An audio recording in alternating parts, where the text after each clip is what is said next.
देखिए बच्चों, आज हम पढ़ने वाले हैं स्प्रिंग। जो स्प्रिंग आप लोग देखते हो ना, उस स्प्रिंग की स्थितिज ऊर्जा के बारे में कि उसकी स्थितिज ऊर्जा क्या होती है। और मतलब थोड़ा बहुत आपके यहाँ पे दिया हुआ है, बाकी यही टॉपिक जब आप लोग बीएससी वगैरह में जाएंगे तो वहाँ भी इसको बहुत डिटेल से पढ़ेंगे। यहाँ हम इसको बहुत ज़्यादा डिटेल में स्टडी ना करके जितना आपके सिलेबस में है उस अकॉर्डिंग स्टडी करेंगे।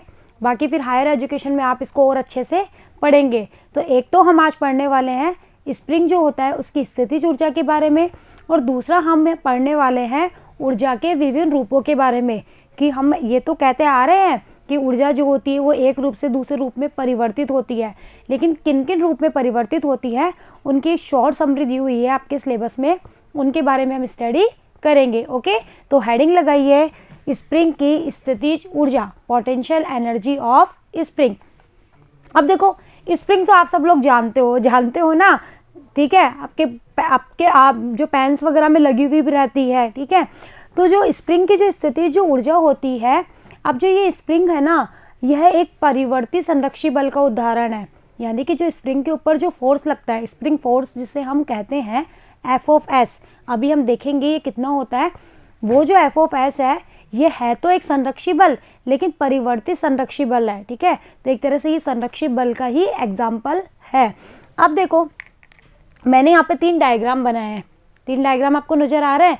अब देखो मैंने क्या किया है। पहला जो डायग्राम है उसमें मैंने ये किया है कि मैंने मान लिया कि ये जो लाइन आपको नज़र आ रही है ना, ये वाली, ये एक माध्य स्थिति वाली लाइन मान ली मैंने कि ये एक लाइन है जो माध्य स्थिति वाली है।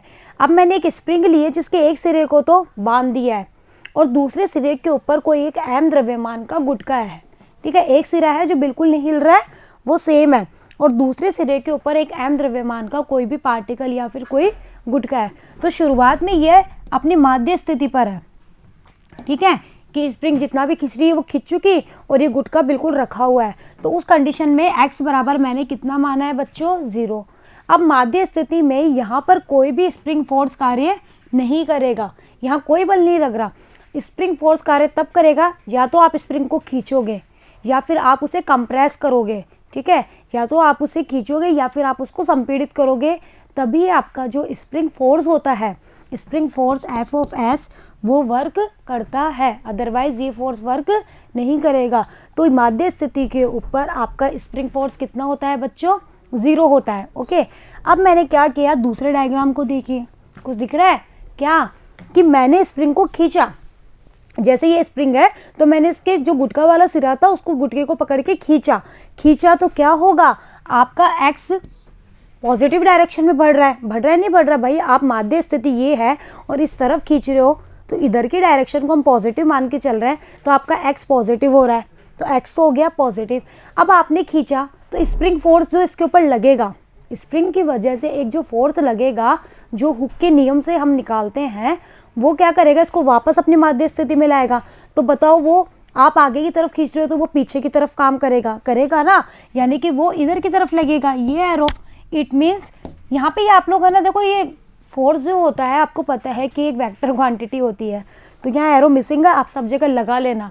अगर कहीं भी आपको वेक्टर क्वांटिटी के ऊपर एरो नहीं नजर आए तो आप लोग लगा लेना। तो बताओ आपका जो Fs होगा वो क्या होगा, नेगेटिव होगा नहीं होगा। ये चीज़ समझ में आई। आप स्प्रिंग को खींच रहे हो इस तरफ पॉजिटिव डायरेक्शन में, स्प्रिंग फोर्स उसको वापस अपनी माध्य स्थिति में लाने का प्रयास करेगा, इस वजह से वो इधर की तरफ लगेगा। तो बताओ ये नेगेटिव हुआ नहीं हुआ ना। अब अगर आपने स्प्रिंग को संपीड़ित कर दिया, यानी कि कंप्रेस, ये स्प्रिंग जब आपने इसको दबा दिया, जब आप कंप्रेस करोगे तो बताओ माध्य स्थिति से आप नेगेटिव डायरेक्शन में जाओगे ना। इट मीन्स क्या होगा, इट मीन्स हमारा x क्या होगा, नेगेटिव होगा नहीं होगा।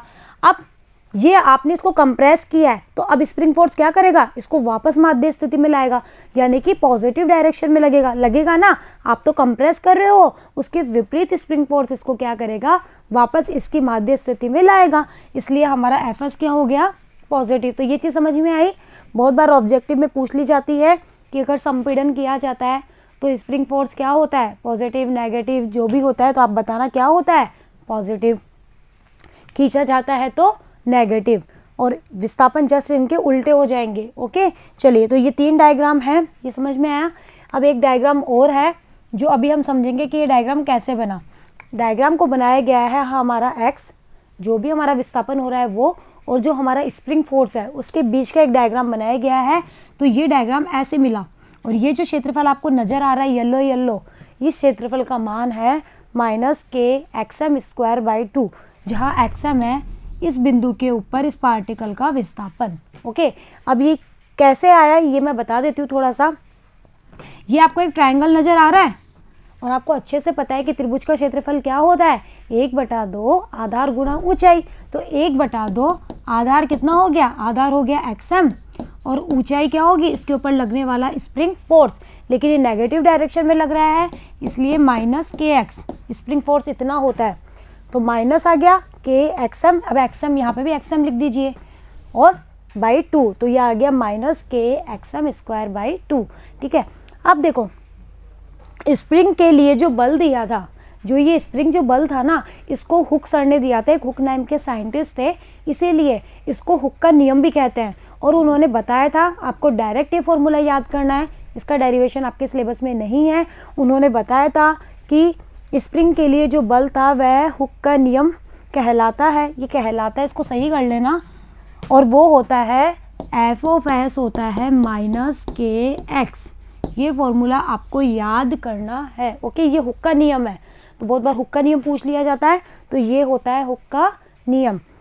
अब माना कि स्प्रिंग हल्का होने के कारण द्रव्यमान रहित है, स्प्रिंग बहुत हल्की होती है ना, तो हम यहाँ पे स्प्रिंग के द्रव्यमान को इंक्लूड नहीं कर रहे हैं, हम ये मान के चल रहे हैं कि हमारी स्प्रिंग का जो द्रव्यमान है वो बहुत कम यानी कि नेग्लिजिबल है, और इसका जो एक सिरा है वो एक दीवार से जुड़ा हुआ था, और दूसरा सिरा के ऊपर हमने क्या कर रहा था, एक गुटका बांधा था। आया समझ में? चलिए आगे बढ़ते हैं। तो हुक का नियम क्या होता है, Fs = -kx, याद कर लेना अच्छे से।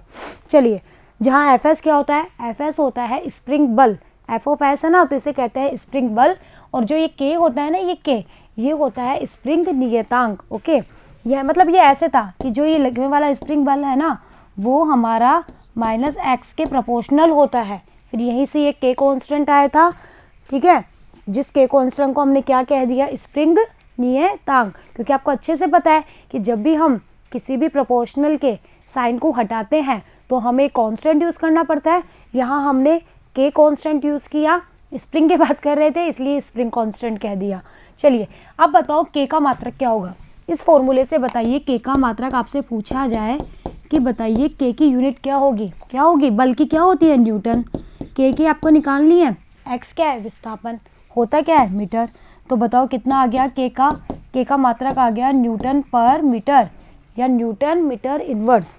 ठीक है, तो आपसे k की यूनिट भी पूछी जा सकती है। ठीक है, तो ये भी आप लोग यहाँ पे ध्यान रखिएगा। अब देखो ये जो k होता है ना, इससे ये डिसाइड होता है कि हमारी जो स्प्रिंग है ना वो कैसी है। अगर आपकी ये जो k का मान है ना ये बहुत ज़्यादा है, इसका मतलब है कि आपकी जो स्प्रिंग है ना वो दृढ़ है। कैसी है, दृढ़, कठोर है।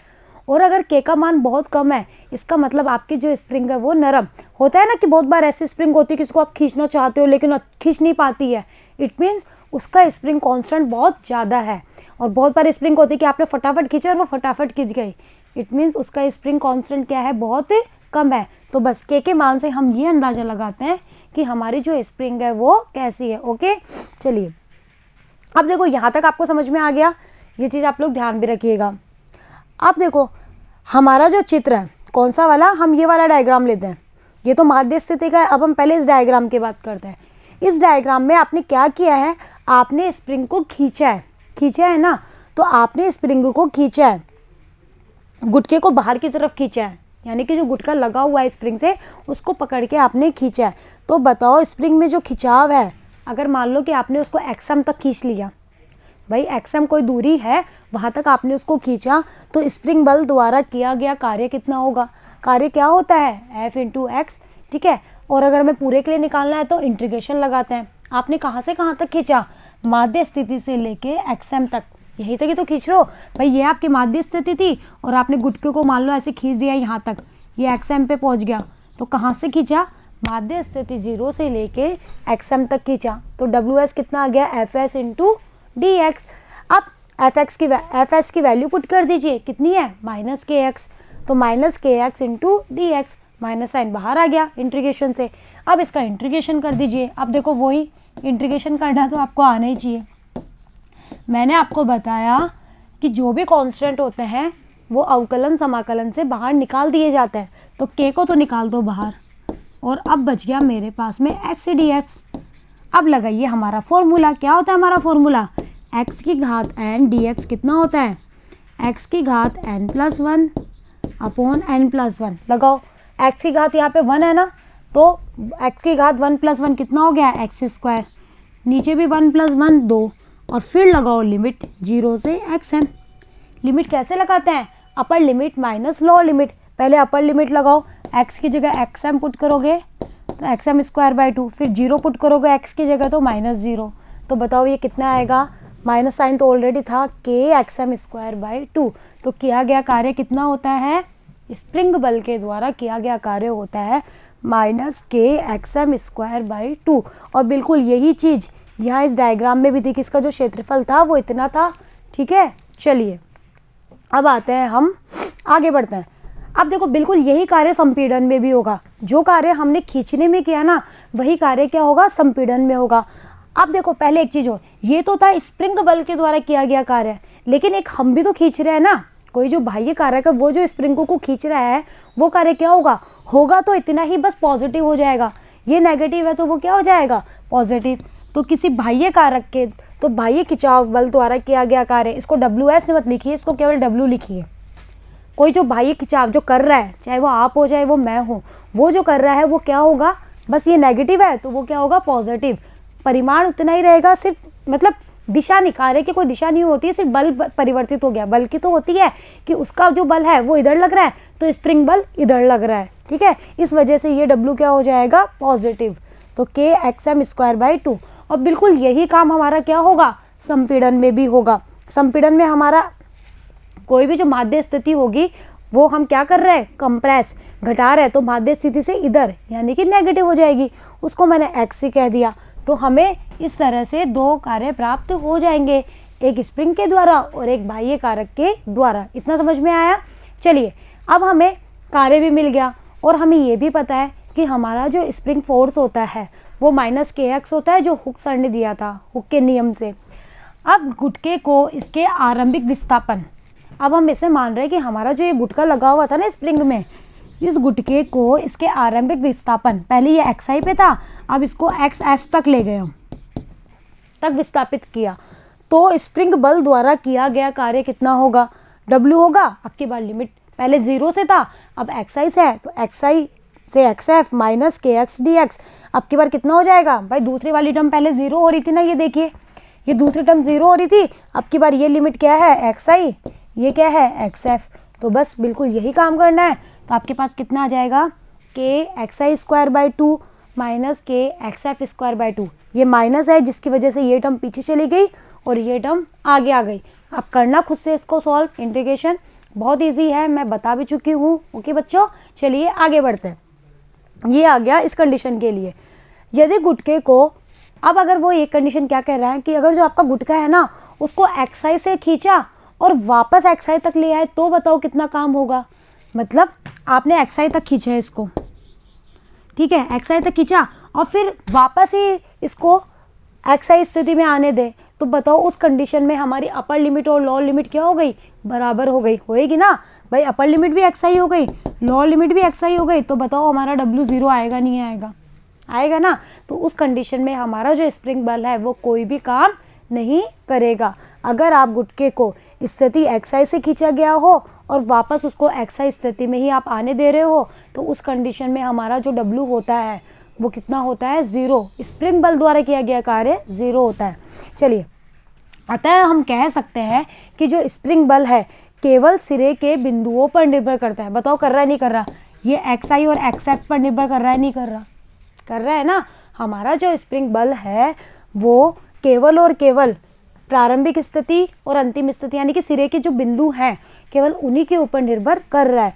तो अब कुछ पॉइंट है जो नोट डाल के लिखे हुए हैं जिनको आपको याद रखना है। वो क्या? स्प्रिंग बल केवल स्थिति पर निर्भर करता है, क्योंकि हुक सर ने बताया कि Fs जो होता है वो -kx, जहाँ k तो कांस्टेंट है और x क्या है? स्थिति। तो बताओ स्प्रिंग जो बल है वो केवल और केवल स्थिति पर निर्भर कर रहा है, नहीं कर रहा, कर रहा है। यह बल कार्य करता है जो कि प्रारंभिक और अंतिम स्थिति पर निर्भर कर रहा है।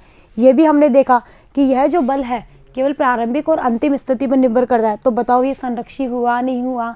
लास्ट वीडियो में हम लोगों ने संरक्षी बल के बारे में पढ़ा ना।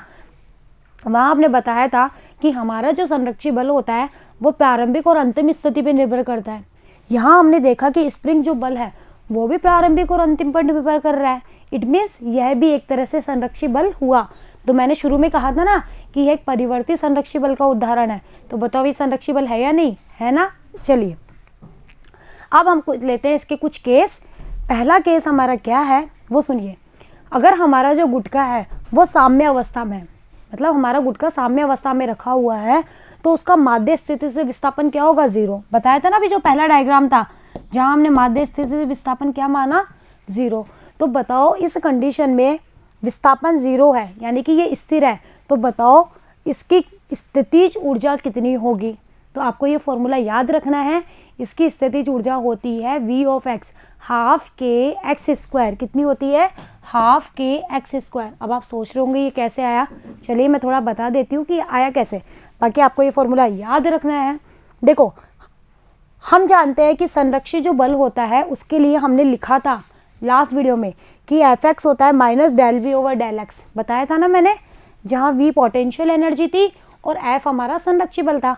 मैंने आपको कहा था अगर आपको V दे दे तो आप Fx निकाल सकते हो, और अगर आपको Fx पता हो तो आप V निकाल सकते हो। यहाँ पे हमें Fx पता है, हुक सर ने दिया है Fs ऑफ x कितना है? Minus K x. Hook sir ने बताया ना कि स्प्रिंग जो फोर्स है वो इतना होता है। तो उस कंडीशन के लिए हमारा जो Fs है वो कितना आ गया? माइनस के एक्स आ गया। चलिए जब हमें Fs मिल गया तो बताओ V नहीं निकाल सकते? कुछ मत करिए, dx को इधर ले जाइए और dv निकालना है। dv इज इक्वल टू आ गया माइनस fx dx।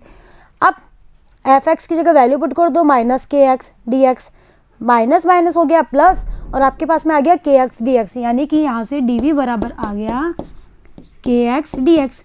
अब आपको dv से v चाहिए तो दोनों तरफ इंटीग्रेशन करना पड़ेगा ना। इधर तो आ गया v, इधर इंटीग्रेशन करिए, k बाहर निकल गया, x dx। x का करोगे तो कितना आ जाएगा? एक्स स्क्वायर बाई 2 और dx हट जाएगा। तो ये आ गया v इज इक्वल टू आ गया हाफ के एक्स स्क्वायर। बताओ आया नहीं आया? तो इस तरह से ये फॉर्मूला यहाँ से आया है। बाकी आपको ये डायरेक्ट भी याद रखना है, डेरिवेशन भी आप ध्यान में रखिए। ओके, सिमिलरली अगर आपको v दे दे और f पूछे तो अब की बार आपको क्या करना पड़ेगा? डिफ्रेंशिएशन। जैसे देखो ये v है हाफ के एक्स स्क्वायर। ओके, थोड़ा सा मैं इरेज करती हूँ फिर करते हैं इसको सोल्व। ये v आपको दे रखा है। अब वो ये बताए, वो ऐसे बोले कि इस स्थितिज ऊर्जा के लिए बल निकालिए, अब संरक्षी बल निकालिए। तो बताओ कैसे निकालोगे? हमें पता है कि जो f ऑफ x होता है वो क्या होता है? माइनस dv ओवर dx होता है ना। चलिए अब देखते हैं हम कि क्या हमारा बल यही निकल के आएगा क्या? कर लेते हैं।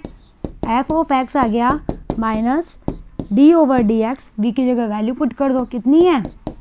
हाफ के एक्स स्क्वायर। यही है, हाफ के कांस्टेंट है, बाहर निकल जाएगा, निकाल दो तो माइनस चल ही रहा है, और d over dx x square. अब बस आपको एक्स स्क्वायर का एक बार क्या करना है? डेरिवेटिव लेना है। तो बताओ कितना हो जाएगा? ये हो जाएगा माइनस हाफ के x का कितना हो जाएगा? x की घात n वाला फॉर्मूला लगाइए, n x की घात n माइनस 1, n x की घात n माइनस 1।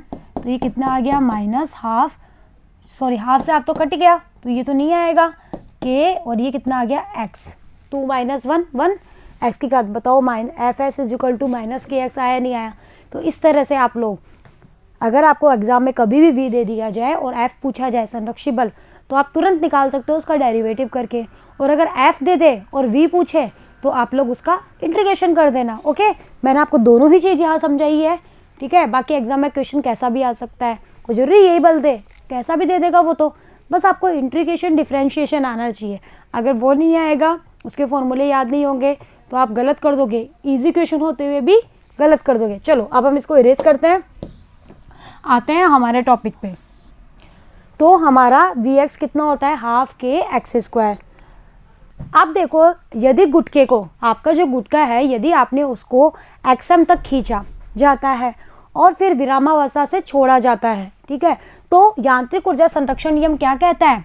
हम लोग पढ़ चुके हैं लास्ट वीडियो में कि हमारा यांत्रिक ऊर्जा संरक्षण जो नियम होता है वो ये कहता है कि निकाय या जो सिस्टम होता है उसकी कुल यांत्रिक ऊर्जा अचर होती है यदि उस पर लगने वाला बल कैसा हो? संरक्षी। तो यहाँ हमारा स्प्रिंग फोर्स संरक्षी है, इट मीन्स यहाँ पर हमारा यांत्रिक ऊर्जा संरक्षण नियम काम करेगा ना। तो E हो गया K प्लस V। अब बताओ E कितना होगा? आपने एक्सएम तक खींचा तो हाफ K एक्सएम स्क्वायर होगा, नहीं होगा? अब हम मान लेते हैं कि x कोई भी इसकी एक स्थिति है, तो बताओ वहाँ पर K कितना होगा? Half mv square. वहाँ इसकी वेलोसिटी मान लो कितनी है? v। और v कितना होगा? हाफ के एक्स स्क्वायर। अभी तो हमने निकाला था ना, ये रहा। बस जहाँ m क्या है, जो भी आपका गुटका है उसका द्रव्यमान है, v उसकी वेलोसिटी है, xm जिस पोजीशन पर हमने खींचा है उसको जहाँ तक।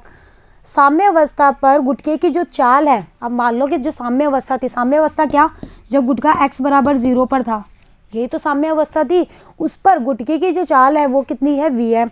तो बताओ साम्य अवस्था पर गुटके की जो चाल है वो vm है, तो यांत्रिक ऊर्जा संरक्षण नियम से, या फिर हम यहाँ ये कह सकते हैं कि यहाँ पर k और v आपस में बराबर होंगे नहीं होंगे? भाई साम्य अवस्था पर क्या होगा? जो k है वो v के बराबर होगा। तो k कितना होगा? Half m vm square. v कितना होगा? Half k xm square. तो vm यहाँ से बताओ, vm निकल के आ सकता है, हाफ से हाफ कट गया, vm कितना आया? vm आया k बाई m। इसको इधर ले गए, अंडर रूट आ गया और xm का स्क्वायर था तो ये बाहर आ गया। देखो आप इसको ऐसे मत लिख देना, ये ऐसे k बाई m और xm अलग है, ठीक है, ये अंडर रूट में नहीं है, ये अलग से है। तो ये आ गया vm। तो साम्य अवस्था पर गुटके की जो चाल है वो vm है, ठीक है। तो vm की वैल्यू कितनी होती है? Under root k by m into xm। ये फॉर्मूला भी आपको डायरेक्ट याद रखना है, मतलब यहाँ से क्वेश्चन आते हैं, ठीक है, तब वो आपसे पूछता है, तो डायरेक्ट आपको ये फॉर्मूला भी यहाँ पे पता होना चाहिए। अब देखो, अब हम क्या करते हैं? ग्राफ प्लॉट करते हैं। किस किस के बीच? एनर्जी और एक्स के बीच, यानी कि हमारा जो विस्थापन है और हमारी जो ऊर्जा है उसके बीच में ग्राफ प्लॉट करते हैं। अब देखो, इस ग्राफ से आपको ना कुछ समझ में आएगा। एक जो ग्राफ है ना वो जा रहा है ऐसे, और जो दूसरा ग्राफ है ना वो है ऐसे। तो आपको जो ये वाला जो ग्राफ दिख रहा है ना, ये डार्क येलो वाला, वो तो है के का, मतलब काइनेटिक एनर्जी का ग्राफ। और जो ये वाला ग्राफ दिख रहा है ना, ये है मेरा पोटेंशियल एनर्जी का ग्राफ। अब हमने कहा कि हमारा जो स्प्रिंग बल है वो एक संरक्षी बल है, इट मीन्स यहाँ पर हमारी जो कुल ऊर्जा है वो संरक्षित होनी चाहिए ना। कुल ऊर्जा संरक्षित का मतलब क्या हुआ कि ई के और वी का जो टोटल है वो अचर होना चाहिए। तो देखो, अगर हमारा इस पॉइंट पे देखूँ मैं, इस पॉइंट के ऊपर मेरा v0 है, ये v का ग्राफ है, v0 है, तो बताओ यहाँ पर k मैक्सिमम है या नहीं? ओबियस सी बात है, यहाँ k मैक्सिमम हो रहा है, क्योंकि इन दोनों का टोटल जो है वो अचर होना चाहिए। ये जो ब्लैक लाइन आपको नजर आ रही है ये टोटल एनर्जी की लाइन है, कुल यांत्रिक ऊर्जा की लाइन है। जो आपको क्या आ रही है, ये जो ब्लैक वाली लाइन जो आपको नजर आ रही है ये कुल यांत्रिक ऊर्जा वाली लाइन है, ओके। तो यहाँ पर पूरा इन दोनों का टोटल मिला के ये अचर होना चाहिए। तो बताओ यहाँ पे ये 0 है, तो बताओ यहाँ पर मेरा k क्या है? मैक्सिमम। सिमिलरली अब आप देख लो और कौन सा पॉइंट देखो, अगर यहाँ पे देखो k 0 है तो यहाँ पे v इस लाइन को टच कर रहा है, यहाँ पर नेगेटिव में भी सेम यही चीज़ हो रहा है। और पैराबोलिक ग्राफ मिलेगा, क्योंकि ग्राफ तो पैराबोलिक मिलेगा, क्योंकि ये जो इक्वेशन है वो कैसी है? पैराबोलिक है। तो ग्राफ हमारा कैसा होगा? पैराबोलिक ही होगा। अब ये ग्राफ पैराबोलिक क्यों हुआ? ये आप लोग मैथ्स में पढ़ोगे, यहाँ से देख के समझ में आ रही है, एक्स स्क्वायर का फंक्शन आ रहा है इस वजह से, ओके। तो ये जो ग्राफ है वो हमें ये बता रहा है कि स्प्रिंग जो है उसकी जो कुल ऊर्जा है वो अचर है। अगर k हमारा बढ़ रहा है तो v वहाँ पे घटेगा, अगर v हमारा बढ़ रहा है तो k घटेगा। ये देखो, अगर k मेरा यहाँ पे, ये मान लो ये k आपका बढ़ रहा है ना, अगर k यहाँ से बात करते हैं पॉजिटिव डायरेक्शन में, यहाँ पे k मैक्सिमम से घटना शुरू हुआ, तो बताओ यहाँ पर ये v 0 से बढ़ना शुरू हो रहा है, नहीं हो रहा? हो रहा है ना। आप लोग बुक से देख के और बना लेना इस ग्राफ को, अगर यहाँ पे आपको ढंग से समझ में नहीं आ रहा है तो मैं सिर्फ इसको समझा रही हूँ। यहाँ पे k घट रहा है तो v मेरा बढ़ रहा है, ओके, यानी कि ये दोनों मिला के कुल एनर्जी को अचर बना रहे हैं। तो इसलिए यहाँ पर यांत्रिक ऊर्जा का संरक्षण नियम लागू होता है। ओके बच्चों, तो ये था एक छोटा सा आर्टिकल, ज़्यादा डिटेल में आपकी बुक में ये नहीं दिया हुआ है, आगे आप पढ़ोगे इसको। इतना ही था आपकी बुक में, उस अकॉर्डिंग मैंने आपको यहाँ पे इसको पढ़ाया है। ये फॉर्मूला जरूर याद रखना है। Vm कितना होता है, √K/m × xm। हुक का नियम याद रखना है, Fs = -kx। पोटेंशियल एनर्जी का फॉर्मूला याद रखना है स्प्रिंग के लिए, 12 kx²। ओके, चलिए अब आते हैं हम ऊर्जा के विभिन्न रूपों के बारे में, कि भाई हम लोग कहते तो आ रहे हैं कि ऊर्जा एक रूप से दूसरे रूप में परिवर्तित होती है, तो कुछ शॉर्टकट में हम लोग यहाँ पे जानेंगे कि ऊर्जा के कौन कौन से विभिन्न रूप होते हैं। चलिए, बहुत सारे रूप होते हैं, जिनमें से कुछ रूप है कि ये ऊष्मा के रूप में भी हो सकती है, ये रासायनिक ऊर्जा के रूप में भी हो सकती है, ये विद्युत ऊर्जा के रूप में भी हो सकती है, ये द्रव्यमान और ऊर्जा तुल्यता में भी हो सकती है, और ये नाभिकीय ऊर्जा के रूप में भी हो सकती है। अब इनके बारे में थोड़ा थोड़ा हम यहाँ जानेंगे। बाकी ये चीज़ आप लोग 12th में पढ़ेंगे। रासायनिक ऊर्जा आप लोग केमिस्ट्री में पढ़ोगे ही, जब बंधन ऊर्जा पढ़ोगे ना, और उसमें रासायनिक ऊर्जा पढ़ेंगे, ये केमिस्ट्री में भी पढ़ोगे आप लोग। चलिए अब इनके बारे में थोड़ा थोड़ा जानना शुरू करते हैं। अब देखो, सबसे पहले बात करते हैं ऊष्मा की। ऊष्मा जो होती है इसको कहते हैं हीट, कहते हो ना हीट। तो ऊष्मा क्या होती है, घर्षण जो बल होता है। देखो, संरक्षण बल के लिए तो हमने कह दिया स्प्रिंग फोर्स संरक्षी है, कह दिया ना। आपका जो घर्षण जो बल होता है ना, फ्रिक्शन फोर्स, जो हम लोग पढ़ के आ चुके हैं, वो असंरक्षी बल होता है। ओके, घर्षण बल के द्वारा किया गया जो कार्य होता है, घर्षण बल जो भी काम करता है ना, वो उसकी गतिज ऊर्जा में क्षयित ना होकर क्या होता है, ऊष्मीय ऊर्जा के रूप में वस्तु और जो सतह होती है उसको स्थानांतरित हो जाता है, जिसे वस्तु तथा सतह की आंतरिक ऊर्जा बढ़ जाती है, और इसे ही हम क्या कहते हैं, ऊष्मा कहते हैं। यानी कि घर्षण जो बल है वो जो भी काम करता है ना, वो जो भी काम करता है वो केवल और केवल गतिज ऊर्जा में नहीं होता है। वो क्या करता है, इस ऊर्जा का जो भी पार्ट होता है, कुल ऊर्जा का जो पार्ट होता है, उसका जो कुछ पार्ट होता है ना, वो ऊष्मीय ऊर्जा के रूप में, ऊष्मा के रूप में जो भी वस्तु और जो सतह होती है ना, उनको स्थानांतरित कर देता है, जिसकी वजह से इनकी आंतरिक ऊर्जा बढ़ जाती है, और इसे ही हम क्या कहते हैं, हीट कहते हैं। ओके, जैसे इसका एक एग्जांपल और है कि 1 किलोग्राम, अगर आप 1 kg जो जल है उसको 10 डिग्री सेल्सियस पर ठंडा होने के लिए छोड़ दो, तो आपको 42,000 जूल ऊर्जा मुक्त होती है। अगर 1 kg जल को आप 10 डिग्री सेल्सियस पर ठंडा करो तो आपको कितनी ऊर्जा मिलती है, 42,000 जूल ऊर्जा प्राप्त होती है। तो यही ऊर्जा क्या कहलाती है, ऊष्मा कहलाती है। ये एक दूसरा एग्जाम्पल है इसका। ओके, पहला एग्जाम्पल ये घर्षण बल वाला था, तो ये होती है ऊष्मा। ऊर्जा किस में परिवर्तित हो गई, ऊष्मा में, कि आपको इतनी ऊष्मा मिली। ओके, चलिए दूसरा है रासायनिक ऊर्जा, जिसे हम कहते हैं केमिकल एनर्जी। अब देखो, रासायनिक जो अभिक्रियाएं होती है उनमें क्या होता है, अणु जो होते हैं उनकी अलग अलग बंधन ऊर्जा होती है। यह बंधन ऊर्जा क्या होती है, ये आप लोग केमिस्ट्री में पढ़ोगे। हर जो अणु होते हैं उनकी बंधन ऊर्जा अलग अलग होती है।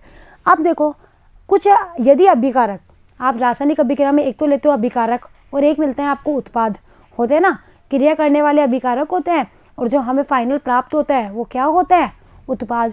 तो अगर आपके अभिकारक की जो ऊर्जा है, जो भी आपने अभिकारक यूज़ करे हैं, उनकी जो कुल ऊर्जा है वो उत्पाद की ऊर्जा से अधिक है। यानी कि जैसे ये एरो लगाते हैं, इधर क्या होते हैं, अभिकारक होते हैं ना, और इधर क्या होते हैं, उत्पाद। तो अगर आपके अभिकारक की जो कुल ऊर्जा है वो उत्पाद की ऊर्जा से अधिक है, तो इस अभिक्रिया में आपको क्या होती है, ऊर्जा मुक्त होती है, या ऊष्मा मुक्त होती है। इसीलिए ऐसी अभिक्रिया को हम कहते हैं ऊष्माक्षेपी अभिक्रिया, जिसमें ऊर्जा मुक्त होती है, यानी कि हमें ऊर्जा प्राप्त होती है। उस अभिक्रिया को हम कहते हैं ऊष्माक्षेपी अभिक्रिया। और ये सब रासायनिक ऊर्जा का ही एग्जाम्पल है। और एक होती है ऊष्माशोषी अभिक्रिया। वो क्या होती है, यदि अभिकारक की कुल ऊर्जा, जो भी आपने अभिकारक लिए, उनकी कुल ऊर्जा उत्पाद की ऊर्जा से कम है, तो हमें ऊष्मा क्या होगी, शोषित होगी उस अभिक्रिया में। इसलिए ऐसी अभिक्रिया को हम क्या कहते हैं बच्चों, ऊष्मा शोषी अभिक्रिया, क्योंकि इसने ऊष्मा क्या करी है, शोषित करी है। ठीक है, अवशोषित करी है, इसलिए ऊष्मा शोषी अभिक्रिया। तो ये रासायनिक ऊर्जा का एग्जाम्पल है।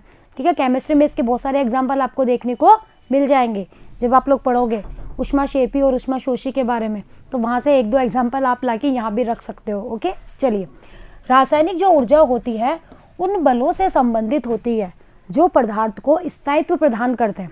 रासायनिक जो ऊर्जा है वो उन बलों से संबंधित होती है जो पदार्थ को स्थायित्व प्रदान करते हैं, मतलब आपका पदार्थ स्थायी बना रहे, ठीक है।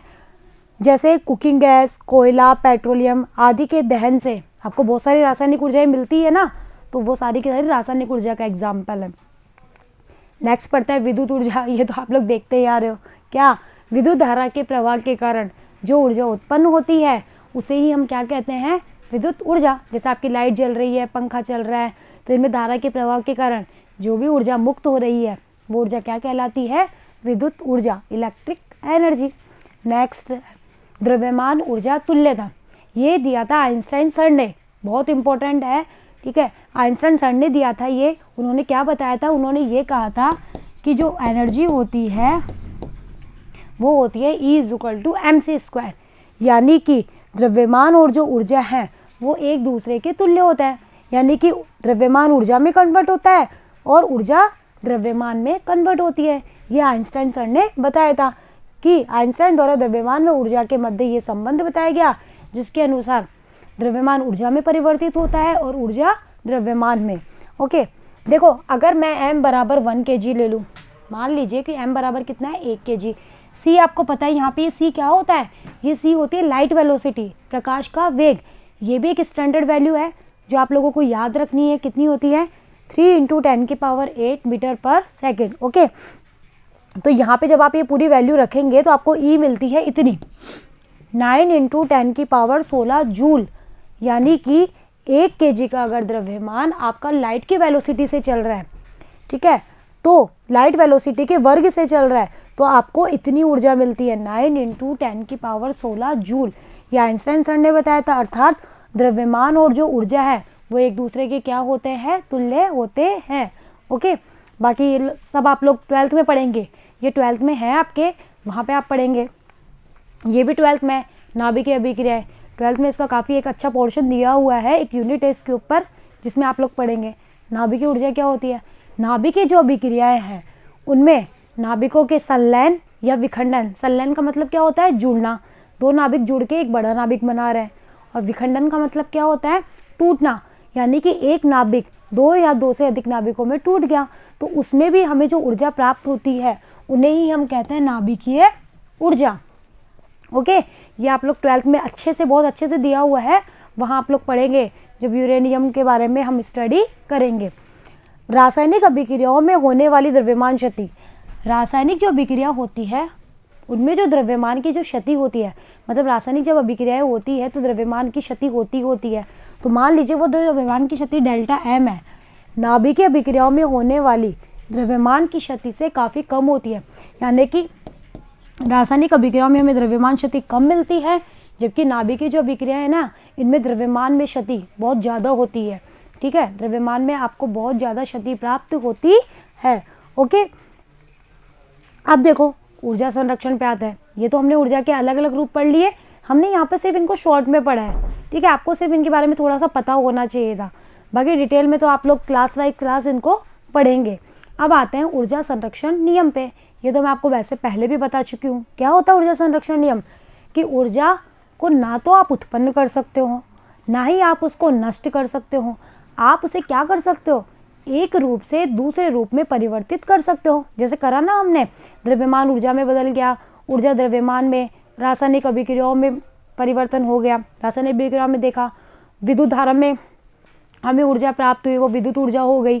तो अलग अलग रूप देखे ना हमने, तो सिर्फ ऊर्जा एक रूप से दूसरे रूप में बदल रही है, लेकिन ना तो आपने इसको उत्पन्न किया है और ना ही आप इसको नष्ट कर सकते हो। ओके बच्चों, देखो किसी विलगित जो निकाय होता है उसकी जो कुल ऊर्जा होती है वो क्या होती है, संरक्षित, मतलब कुल ऊर्जा आपको संरक्षित मिलेगी, चाहे वो एक रूप से दूसरे रूप में बदल गई हो बस, लेकिन कुल जब आप ऊर्जा देखोगे तो वो आपको हमेशा क्या मिलेगी, संरक्षित ही मिलेगी। यही हमारा ऊर्जा संरक्षण का सिद्धांत है। अब हम पढ़ते हैं एक छोटा सा टॉपिक। भाई हमने वर्क पढ़ लिया, हमने एनर्जी के बारे में भी जान लिया, लेकिन हमारे चैप्टर का नाम है वर्क, एनर्जी, पावर। अब पावर तो हमने जाना ही नहीं, तो चलिए अब हम पढ़ते हैं पावर के बारे में। पावर यानी कि शक्ति, इसको कैपिटल P से लिखते हैं। किससे लिखते हैं, कैपिटल P से। और ये एक अदिश राशि होती है, इसलिए मैंने इसके ऊपर कोई भी एरो नहीं लगाया है। तो पावर जो होता है वो क्या होती है, कार्य करने की दर। इसकी डेफिनेशन है, कार्य करने की जो दर होती है वही शक्ति कहलाती है। या फिर किसी बल की जो औसत शक्ति होती है, पी एवरेज, एवी का मतलब है एवरेज यानी कि औसत शक्ति। तो किसी बल की औसत शक्ति उस बल द्वारा किए गए कार्य और उसमें लगे समय के अनुपात के बराबर होती है। तो ये होता है शक्ति का फॉर्मूला जो आप लोगों को ध्यान रखना है, P = W/T। ठीक है, कार्य करने की दर शक्ति कहलाती है।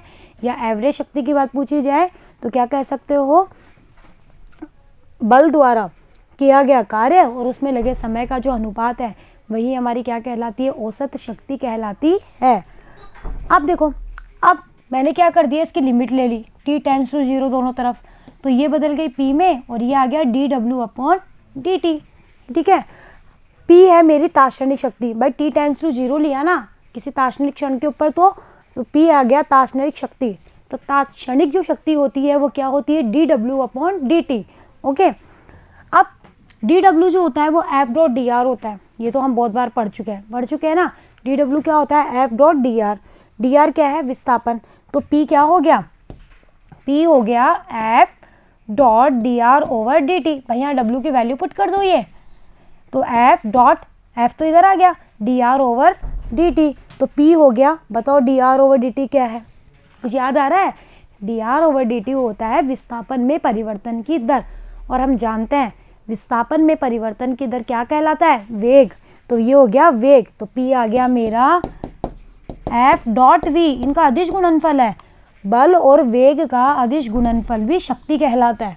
एक डेफिनेशन यहाँ से और आ गई। ओके, जहाँ v क्या है, तात्क्षणिक वेग है।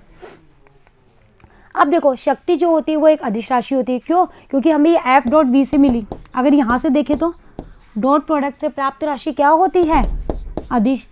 ठीक है, इसलिए भी अदिश। दूसरा W/T से देखें तो भी अदिश, क्योंकि W और T दोनों ही अदिश राशि है, इसलिए भी अदिश। इसका मात्रक क्या होता है ये आपको ध्यान रखना है। एक जेम्स वॉट नाम के साइंटिस्ट थे जिन्होंने इसको बताया था, इसलिए इनके नाम के आधार पर इसका मात्रक पड़ा। तो शक्ति का मात्रक होता है वॉट। क्या होता है बच्चों, वॉट। कैपिटल W से लिखेंगे, बताया ना मैंने। अगर किसी साइंटिस्ट के नेम के ऊपर कोई मात्रक आता है तो उसको हम कैपिटल से लिखते हैं, अदरवाइज हम स्मॉल यूज़ करते हैं, वॉट या फिर कैपिटल W, ऐसा ही मात्रक हो गया। इसकी वीमा आप लोग खुद निकाल सकते हैं, यहाँ से निकालना, P = W/T। ये आपका होमवर्क है। W वर्क होता है, T समय होता है। जब आप WF/D से करके निकाल लेना तो आप निकालोगे तो आएगा M1L2T-3। एक बार और मैच कर लेना इसको। ठीक है, एक जो वॉट होता है उसमें 1 जूल पर सेकंड होता है। एक वॉट में 1 जूल, भाई W किया गया कार्य तो ऊर्जा होती है, तो इसको हम जूल कह सकते हैं, और पर सेकंड। तो एक जो वॉट होता है वो 1 जूल पर सेकंड होता है। एक अशु शक्ति, इसका एक दूसरा मात्रक और था अशु शक्ति, तो ये आप लोग ध्यान रखना है। एक अशु शक्ति, इसको लिखते हैं HP, small h small p, में 746 वॉट होता है। बहुत बार आपको एग्जाम में अशु शक्ति दे देगा, फिर आपको उसको SI में कन्वर्ट करना पड़ेगा ना। तो SI में क्या मात्रक होता है, वॉट। तो आप क्या करना कि एक अशु शक्ति में 746 वॉट होता है, ये आपको याद रखना है। ओके, चलिए अब देखो, एक नोट डाल के कि अगर आपका एक 100 वॉट का बल्ब है, अगर आप एक 100 वॉट के बल्ब, देखा होगा ना आपके घरों में लगे रहते हैं, 0 वॉट 100 वॉट लगाते हो ना आप लोग, तो 100 वॉट के बल्ब को 10 घंटे में 1 किलो वॉट घंटा विद्युत ऊर्जा की खपत करता है। हम ज़्यादा वॉट के बल्ब नहीं लगाते हैं ना, क्यों नहीं लगाते हैं, ज़्यादा वॉट के बल्ब इसलिए लगाते हैं क्योंकि वो ज़्यादा ऊर्जा खपत करता है। तो आपका एक 100 वॉट का जो बल्ब है वो 10 घंटे में 1 किलो वॉट घंटा विद्युत ऊर्जा की खपत करता है। ये आप लोग यहाँ पे थोड़ा सा ध्यान में रखिएगा, मतलब स्टैंडर्ड रिजल्ट है जो आपको ध्यान रखना है। बाकी मेन तो क्या है, शक्ति का मात्रक, ये इसकी वीमा तो रटने वाली चीज़ है ही नहीं, निकालना मैंने आपको बहुत अच्छे से सिखाया है। अब आप लोग प्रैक्टिस करते रहो तो आपको आसानी से आ जाएगी। अब देखो, 100 वॉट इंटू 10 घंटा, 100 वॉट का बल्ब है ना, और कितने घंटे तक जलाया, 10 घंटे तक। तो बताओ कितनी ऊर्जा निकली यहाँ पे, 1000 वॉट हावर। ये कैपिटल W है, घंटा है। तो ऊर्जा जो होती है वो 1 किलो वॉट हावर यूनिट होती है, ऊर्जा की होती है ना। तो ऊर्जा कितनी आ गई, किलो को वॉट में कन्वर्ट कर लो, 10 की घात 3 वॉट, होवर को सेकंड में 3600, तो कितनी ऊर्जा आ गई 3.6 इंटू 10 की घात 6 जूल। ठीक है, तो ये आ गया ऊर्जा का मान। तो मतलब एक छोटा सा टॉपिक था शक्ति का, जहाँ से न्यूमेरिकल पोर्शन आसानी से बन सकता है। फॉर्मूले दोनों याद रखने हैं, W/T तात्क्षणिक निकालते हैं तो dW/dt, ये सब कैपिटल W है, और P = F.V, जहाँ V आपकी तात्क्षणिक वेग है। ओके, मात्रक वॉट होता है, जेम्स वॉट के आधार पे पढ़ा था, एक अश्व शक्ति में 746 वॉट होते हैं। ओके बच्चों, बाकी आप लोग बुक से और थोड़ा बहुत पढ़ लेना, कुछ एक्स्ट्रा मिल जाए तो उसको अपने नोट्स में नोट डाउन जरूर करना, और न्यूमेरिकल आप जरूर करिएगा। हम इस चैप्टर के एंड के बिल्कुल निकट है। ठीक है, तो आप लोग न्यूमेरिकल करना शुरू कर दीजिए। तो बने रहिएगा मेरे साथ, मिलते हैं नेक्स्ट वीडियो में। Thank you.